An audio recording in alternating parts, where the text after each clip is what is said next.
David Hannay was with me in Brussels twice over in very difficult times. And Hugh Dykes was, of course, with me at Cambridge. And John Kay was my counterpart at Oxford, and has done an utterly astonishing job of discovering India for the Indians. And so many old friends from many, many decades ago to those whom I've more recently met. Let me say a huge big thank you to all of you and to the director of the Nehru Centre, Monica Mahata, for affording me this opportunity of being among you this evening and of introducing you to my books. Thank you very much for being here. I don't think I need to add anything about what are the contents of my books, owing to the outstanding and extraordinarily generous introduction to my work given by Dr. Fazana Sheikh. And as for myself, how could I be more pleased than to hear Norman confessing that I actually am quite a nice guy, whatever the evidence might be to the contrary. Thank you very much indeed.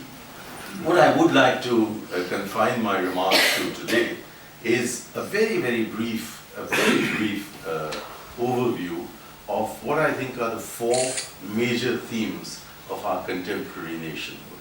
Democracy, secularism, a people-centric and a poverty alleviation-oriented economic policy, which we used to call socialism, but ever since a warm friendship was established between my Prime Minister and Lord Norman Lamont, who was actually the one who rescued our economy in 1991, is a word that has since been banned from the Indian political discourse, leaving me as the last socialist in the Indian polity.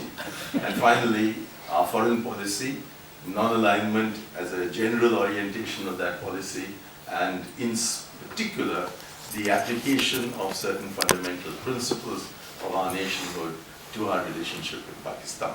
Now, the last time I dealt with these themes was in the course of 6 lectures in Pakistan at the beginning of this month, not one of which lasted for less than an hour and 3/4. And yesterday I was at Cambridge, the day before that at Oxford, and last week in New York, where it did take me about that much time to get through what I had to say. But since spare us. all of us are indeed desperately of a drink, let me try and summarize what I have to say in far fewer words than I gave myself the liberty of using when I was elsewhere. Our democracy is, I think, a well-established miracle now.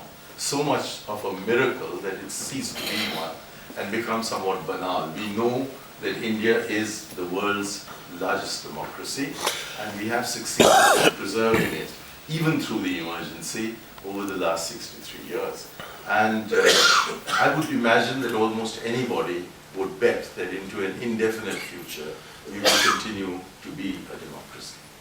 It's a democracy that became full scope and full scale before we began our process of development, and therefore